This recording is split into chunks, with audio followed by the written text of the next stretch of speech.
Okay, art of SRE. First of all, I'd like to thank my good friend and colleague Andrea Spadaccini, thanks to who the title of this talk actually fits in one slide. Otherwise, it would need generative AI to interpret.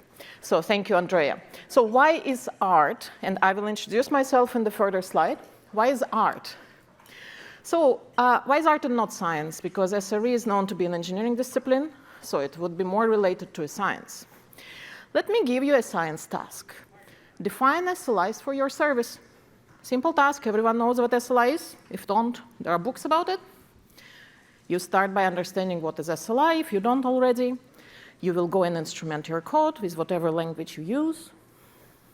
You will translate your metrics into SLIs using whatever query language you use for metrics.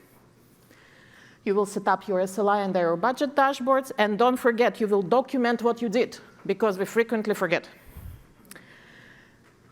Now let me give you an art task. Convince all your partner teams to define SLI, and you get brownie points if they don't want to. So I will start with the first lesson of the day. Soft skills are as important for an SRE and engineering in general as technical skills. So let me quickly introduce myself. My name is Daria. I lived across 4 different countries, so I'm an overlay of different cultures. I collected few degrees as well: applied mathematics, computer science, artificial intelligence, and music. And this talk will be focusing on the music aspect of my career, and also will draw some from the learning research I'm doing.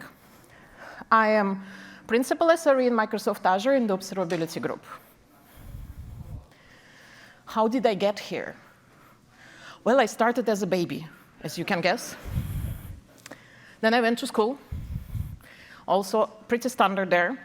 Then I decided I don't want just one degree, I want many degrees. So I went in parallel to the computer science and applied mathematics degree. And because my dad said, well, you need to study mathematics, it's important. And I thank him for this. And in parallel, I entered music, because I wanted to be an opera singer. Well, I finished both. For 1 year, I was a lecturer at university, and at the same time, I was a software engineer. And I was also singing and performing with an orchestra and in some solo concerts, and I always sang in choirs, because that's the best way to develop skills. Then I thought, I really like artificial intelligence, before it was what it is now. I mean, 20 years ago. So I went to take masters in AI. I became a researcher in parallel with being a software engineer and in parallel with singing. Yes, I managed to do all 3 at once. I started attending conferences, and I fell in love with the connection to community. Well, then I went back to the software engineering. I was doing it, but I went back into doing it even more. For a few years, I tried to be technical program manager, went back to the software engineering. In parallel, started doing some training, delivering training, I mean. In parallel, I was still a software engineer. And finally, 6 years ago, an SRE. Right now, I hold those 3 terminal states: conferences, SRE, and opera singer, and who knows what next. So this leads us to the second lesson of the day. There is no one way to get to SRE. We derive value from our diversity. Can you raise your hand if you got here by not just I finished computer science and I'm an SRE way? This is great to see. Thank you. OK, so how did I start as a junior SWE, a software engineer? Most of my day would be spent on coding, then less than I should, really. Less than I should in documentation, and very little in human interactions. I literally, if I got 2 emails in a day, big day, I would get less. We would have a daily stand-up, we would have the sprint planning meetings, and human interactions kind of end there. So many years forward, human interactions is the biggest chunk of my day. Then I spend a lot of time as well, more than I was spending when I was junior, in documentation, mostly writing and reviewing documentation that someone wrote, and some time in coding. So let me tell you, breakdown. What is a day in the life of Daria?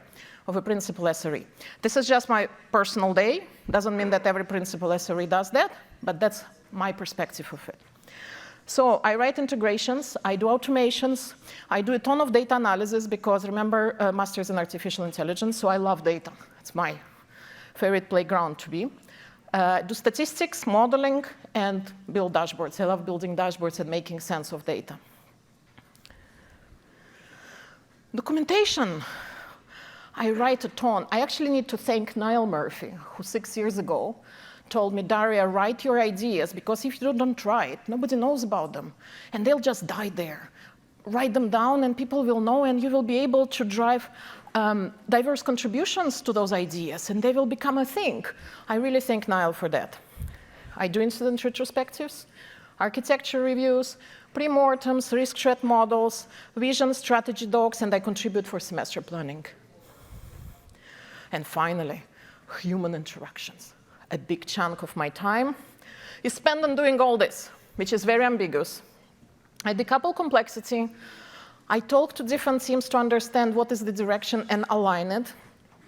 I am an organizational force multiplier. I help to make others and other teams better. I mentor a lot and teach.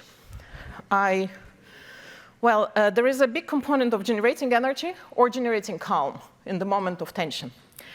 I help with hiring and interviewing, and it's mostly about building clarity, providing technical guidance, and helping organizations to be more effective. Well, and I'm still doing coding, so remember that pyramid is still there. So the third lesson of this talk is systems are built, run, and used by humans. And human relationships are critical, but very complex. So as we move further in our role, we create those connections, and we learn from them, and we influence them. So they are very important. So your network is one of your big assets. I really recommend this book. Tanya is giving a talk later. I can't wait to attend it. She published this book, I think, a year ago or two. And when I found it a few months ago, I was like, wow, this book is about my role. This was so enjoyable to reading in a structured way, someone writing about something I'm doing. So really recommend this. Now, how do we become better engineers and improve on both sides, technical and soft skills? Well, we practice. We practice alone. We practice in group. Because some skills are impossible to learn without being in the group settings. And some skills are impossible to learn without practice. For example, could you learn play piano without practicing just by reading a book? I don't think so. Because we built multiple layers of neural connections by coordinating reading, music, and playing. So we need practice, and over time, and the feedback loops that will help us to improve and focus on the improving negatives and amplifying the positives. And finally, this talk is about engineers, choirs, and engineers singing in the choir.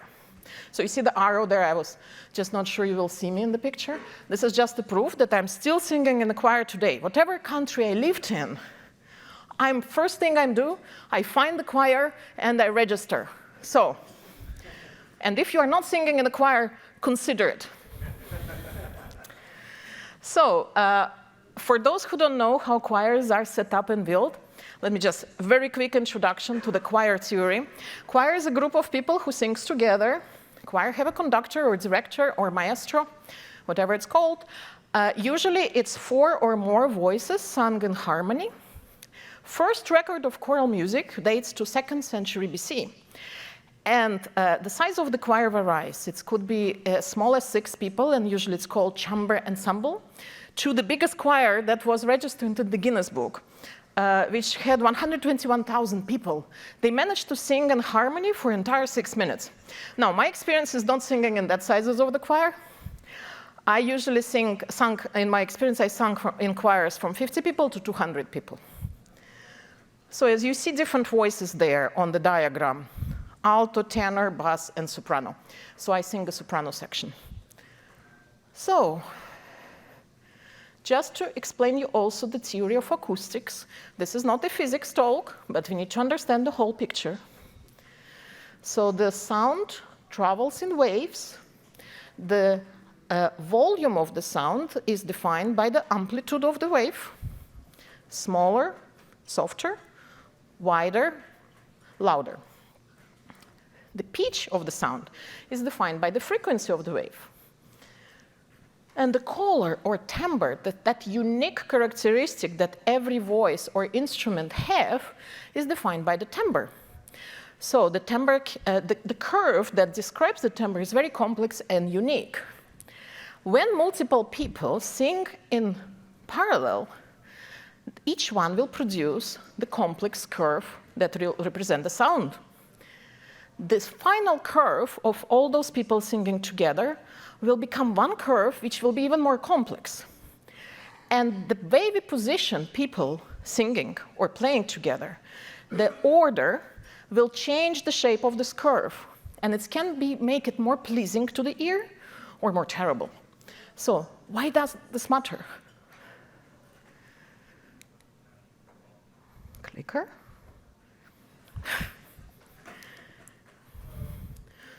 OK, I suppose I need to click here.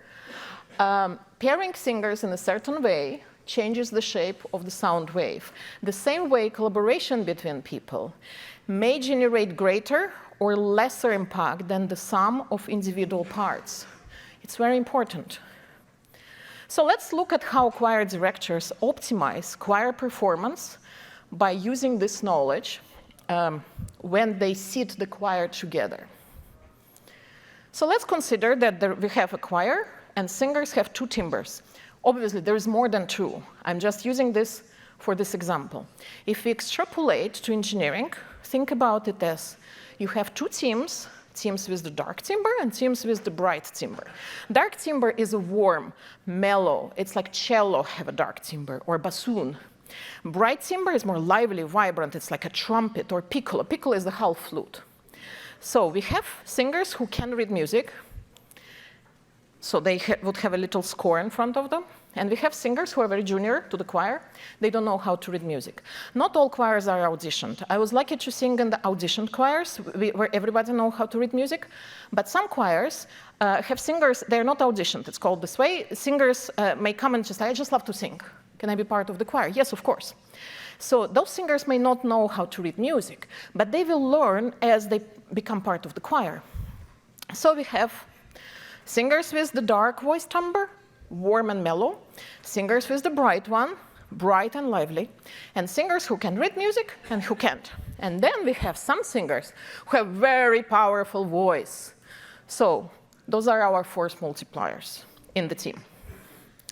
Now we will start building a soprano section.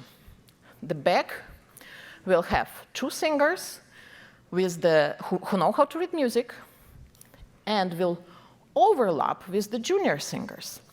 Each junior singer will always have two experienced singers on the side. Why is that? Because they will hear the correct singing and the positioning of their vocal engine for the best call, and they will start mimic it and start getting better. Also, in the middle of the back row, we will put the singers with the strongest voices, because they will project their voice forward. They are experienced singers, and they will help to build the axis and the core of the choir. So they will work as a beacon for the whole section. Then we will keep building rows. We will keep building singers, and we will extrapolate dark and bright timbres to create the good balanced outcome. Think about it. We will be mixing different themes. So think engineering when you look at that.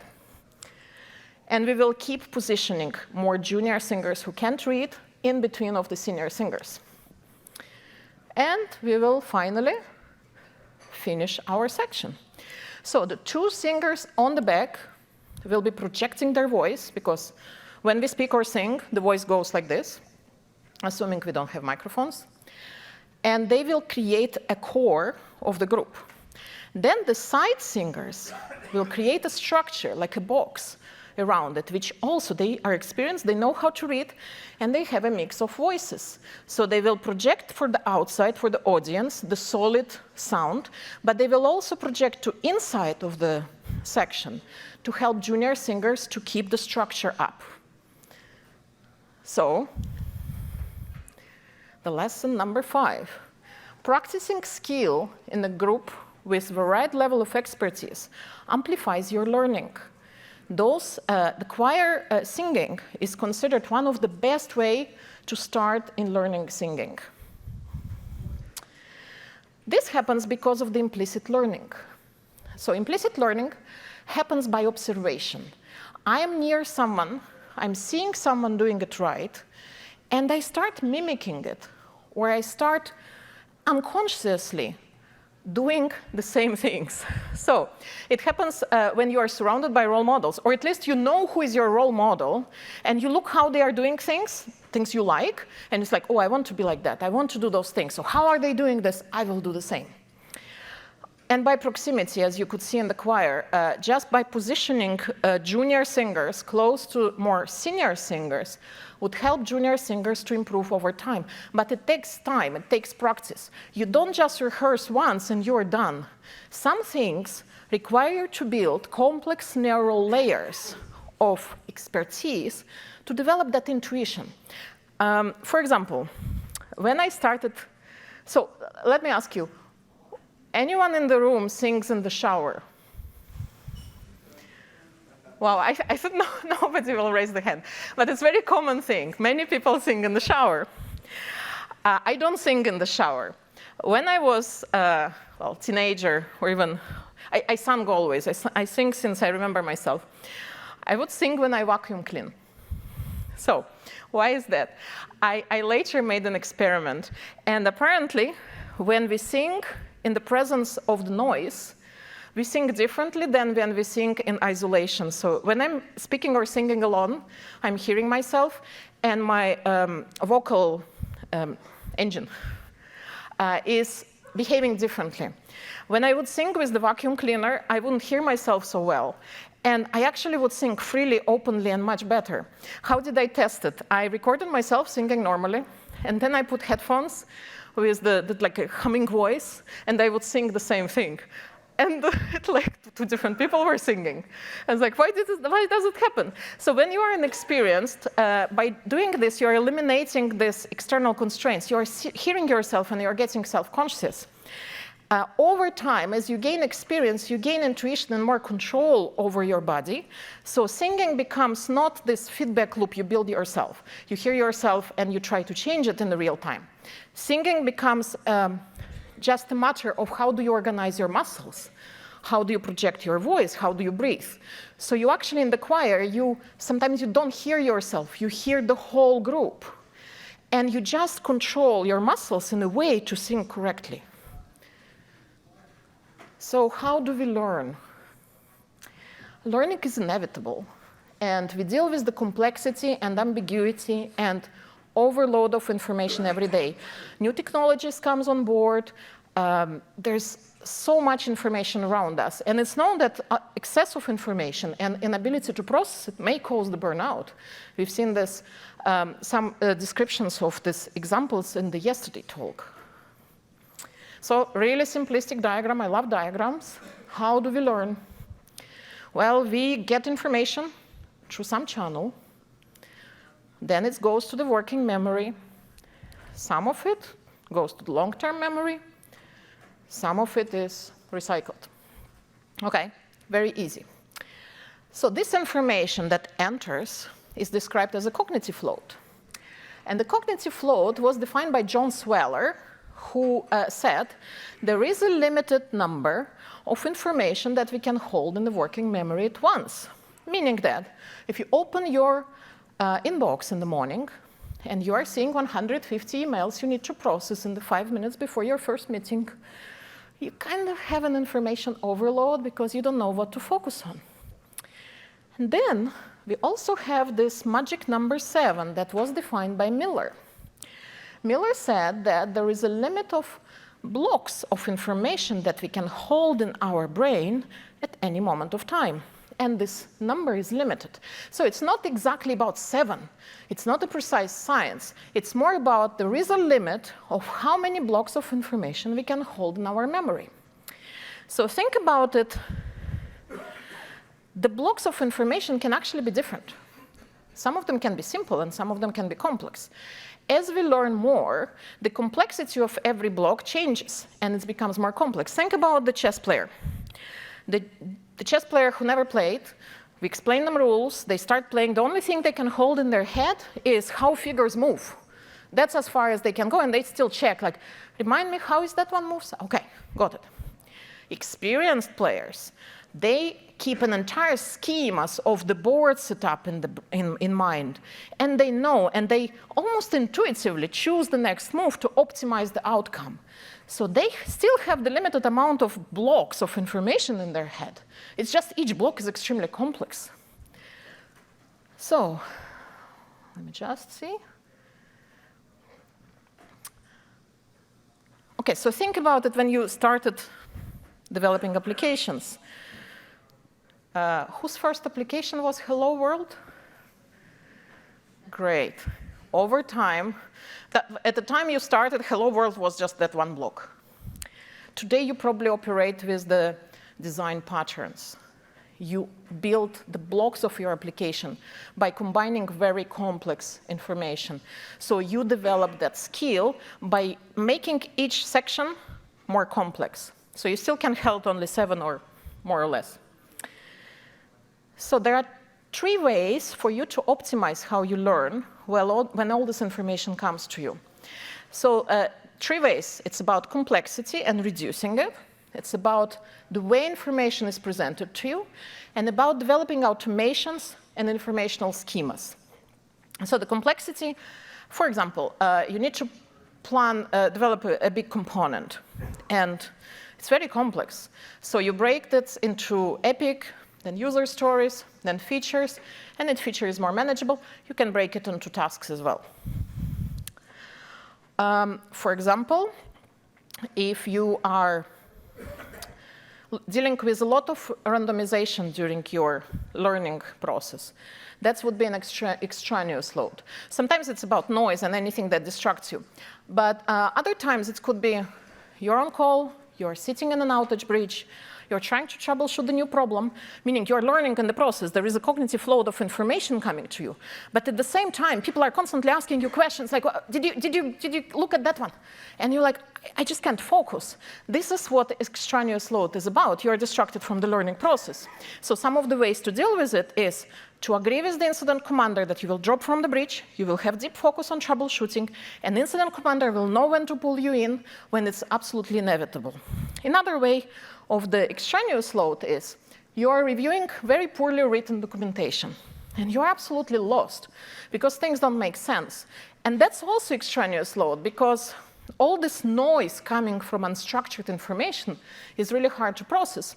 So what would you do is, for example, you can use generative AI to simplify, and I usually ask, like, can you give me top 5 lessons from that thing?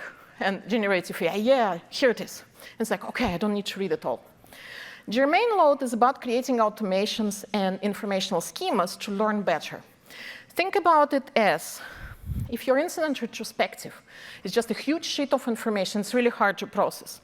But if you break it down into a timeline, a customer impact, 5 whys, root cause, and repair items, you look at it, it's like, okay, now it makes sense. Yes, each block may still be complex, but it's structured. So lesson number 6, learning is inevitable, but how we learn is under our control. So understanding how cognitive load processing works helps us to optimize and learn better. But why can't I just learn it all from the book or documentation? Well, you can try. Let me introduce you to the Alex. Alex understands the whole system. Alex documented it all perfectly. Do you know Alex? Can you raise your hand if you have an Alex in your team? Okay, I see one team with the hero culture there, but Alex doesn't exist. Alex is a unicorn. Nobody, unless your system is Hello World, nobody understands your system end to end. And documentation is another problem. So some of the common challenges in our field is that some skills really require practice. It's all about building that neural resiliency to deal with something. For example, handling with the pressure during the outage, or in any other situation, you need to practice it to develop the appropriate response to that stimulus. Some teams just have poor onboarding. Unfortunately, that happens. There is a ton of tacit knowledge in people's heads, which never gets documented. And there is no way to extract it other than just meeting and spending hours talking to people. There is a hero culture as well. When one person in the team is doing it all, is getting a lot of satisfaction for solving problems over and over and over, and nobody in the team knows how to do the thing. And if this person goes on holidays, people start calling them, and that's terrible. So eliminating hero culture is the key. So if you have someone in your team who's just doing it all, please help them to scale. And also, there is no formal curriculum to build some of the skills that we need to be successful. So we really need to practice and create setups where we can optimize it. And some teams operate in silos. So what about mentoring? Yes, mentoring is great. You have one-on-one mentoring. It has its problems. There may be mismatch in chemistry with the mentor. And it's very time-intensive for both of you. There is a limited perspective that mentor can offer, and there is a limited number of mentors around you. So unfortunately, if you find a mentor with who you have much, fantastic. But it may not happen. There are also formal group mentorings, also fantastic. They can be in lecture format, scope to one topic, for example. Those usually lack interactivity. Or they can be in discussion format, like mentoring rings, support groups. They lack hands-on practice usually, and if you're a very quiet participant, you may not get out as much. Now, implicit mentoring is the one that we were looking in the choir. It looks like work groups, or direct or reverse shadowing, or assigning an onboarding buddy to a new team member, or doing code reviews. Code reviews actually doesn't require another human, but as you are reviewing the code, you are building those schemas in your head that help you to recognize the patterns of well-written code or poorly written code. So you are learning a ton by doing code reviews. Please do it more. And what if you could become a better engineer, help your team members to grow, build your network, and at the same time improve the reliability and resiliency of your services? Sounds like a magical thing, right? It's possible. So let me give you an example. A few years ago, I joined a large organization. My role was very broadly defined. It was about improving reliability practices and helping services to get better. So I needed to learn about this entire technical platform I was dealing with. So the first thing I did, I was like, I want to read retrospectives, because that's how you learn the best about what breaks. I started looking in them, and we're lacking in detail. So there was not much information there. Well, they were happening, but they were really high level. So I thought, OK, let me set the group of few experts from different teams, because I need diverse perspectives, and let me start reviewing those retrospectives with those experts. So we started meeting weekly. I remember I picked about 4 people. I was 5th. And we started reviewing those retrospectives and inviting these engineers who would own them to help us to understand more. And over time, as engineers started understanding that someone is actually reading what they wrote, they started writing better. Because before they thought, like, why would I spend time writing at all? Nobody will ever look at it. But now someone was looking at it, and they were feeling motivated. Yay, someone will look at it. We wouldn't review everything in the meeting. We would sometimes review offline and just send them, like, look, I was reviewing it. I have those questions. So they will feel sense of, like, oh, yes, there is a purpose in my writing. The next thing that happened is more and more junior engineers wanted to be part of the thing, because they were listening how others are presenting. And they're like, oh, I'm learning networking. I'm learning how compute works. I'm getting a better engineer. So they were building skills by doing it. Then some of the interesting retrospectives, we would invite them, like, could you share your learning with the leadership? And they would develop a skill of how to speak to leadership, how to up-level the message, how to simplify complexity.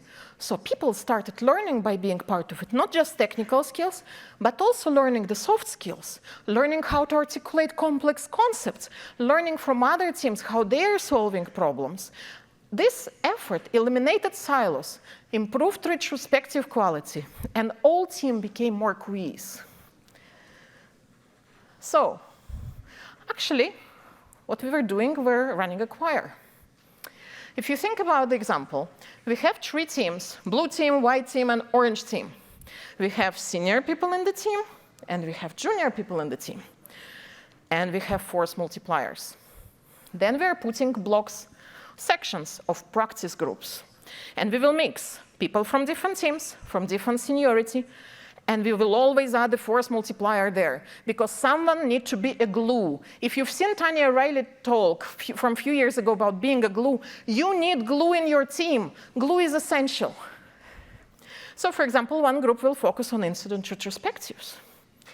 Another group may focus on call experience improvement. If that's the problem in your organization, then you should totally focus on it. Or could be a risk threat modeling group. Or it could be anything that your organization needs. It's critical that the group shares common purpose, have mixed experience and skills, and have members from different teams, because you have diverse perspective this way. And the skills you build is articulate complexity. You learn how to ask questions, so people actually understand what you're asking. You handle pressure, because you need to explain something for senior people. If you have never done this, you're suddenly building that kind of skill that is very critical for you. You learn how to read people. It's important too. You learn how to build a narrative about what happened. And, well, you have experience to interact with leadership. It actually was great to measure success in this way. How many people want to come and present to the leadership? And I had a queue of people to do it. I was like, wow, that's impressive, because they are getting value out of doing it. How big your team should be, that working group. There is a Dunbar number that suggests there are a limit of people with who we can keep meaningful connections. And it ranges from 50 to 150. Obviously, it depends. So remember that the complexity of each block that we keep in the head is different, the same way as the social connections. Some people have bigger groups, some people have smaller. So 5 people would be a good for very focused discussion group. 15 people would be group for the meaningful connection. I don't think more than 15 people is a good size for this work group, because some people will automatically feel more quiet and not participate so much. So I recommend have up to 5 expert engineers and up to 15 people total, and always a mix of different experiences. Let's build your own choir. How do you do this? First, you find the patron of the arts, which will be your leadership. You need to make sure you have leadership buy-in, because people will spend time doing it. Make sure that you make it lightweight, though. Don't make it 5 hours a week, because this way people will run away from you. Make it extremely lightweight. So then leadership, and also if your leadership says like, no, this is too much, you say like, can we try it for 6 weeks? If it doesn't work, we'll stop it. But in 6 weeks, let's sit and review, did it work or not? And make sure that you make it measurable, because what are you reviewing? The quality of postmortems? Means, are they deeper? Are we getting learnings from it? Are everyone sharing these learnings? That would be one of your measure. Then choose the music score and the genre you will be rehearsing. Meaning, choose this SRE capability that makes sense for your group. Don't start with everything at once. Choose one and run with it. Identify the section lead. Select capability jumps or those force multipliers. Decide on rehearsal cadence and duration, how frequently you meet. I usually try not to spend more than 20 minutes for each retrospective. Sometimes it takes an hour. But if you tell a person, well, would you come and speak about it for 20 minutes? It feels manageable. It's not overwhelming. And I say, you don't need to prepare. We will just have an open discussion. Invite singers with the right level of expertise, up to 15. So reach out to teams who had incidents recently and invite them to present. Advertise your choir. Well, again, write it down, have a one-pager or a wiki page that explains what you're doing and why. This way people can find you, actually, and can do the same if they want to do it in their team. Define what is the concert-ready state, because you need to measure the impact of what you're doing in some way. And this measure can be, everyone wants to be part of the things. Well, it means that you're generating some value. Or the quality of your write-ups improved, or you identified more risks, or your architecture gets better. So you need to have some sort of measure that makes sense for the initiative you're running. And select the concert date and venue. Make sure you present it to leadership, the learnings, not the process, but what you learn from doing it, because this will propagate the knowledge you generate. Actually, I think to have a duplicate slide. Okay. Lesson number 7. Just sitting there is not enough. Some people join those meetings and say, I am part of that initiative. I am getting better at it on the email all the time. It's like, sorry, what did you ask? No, this doesn't work this way. You actually need to listen actively, and you need to ask meaningful questions. So meaningful questions could be how the system works. Like open-ended questions. Can you explain me how this works? What does it do? If it breaks, what will happen? What were the most common failures that happened in the past with this service? Are they all fixed, or do you have in progress some of them, or what you haven't figured out yet? So let's discuss that. By asking these questions, first you're learning. You're helping other people to consider other perspectives, and you're helping to solve the problem. So you are actually helping in many dimensions. Let's have a quick recap. Our profession depends on human interactions to be successful. Soft skills are as critical as technical skills for engineers. We need to practice in groups to develop some skills, not just soft, also engineering skills. The practice is essential, and some practice need to happen in the group setting. Your network is a great source of learning, so make sure, and it's your best asset, because you learn from them, you influence them. It's a magical thing. The cognitive load theories are there to help you. So make sure you understand, if you are feeling overwhelmed with the amount of information coming your way, try to find alternative ways to manage it so you can learn more effectively, and you don't burn yourself out by trying to consume everything at once. Helping every individual in the team to get better makes the whole team better. That's a force multiplying effect. Whole team may be more effective than each individual working in isolation, but it can also work the other way.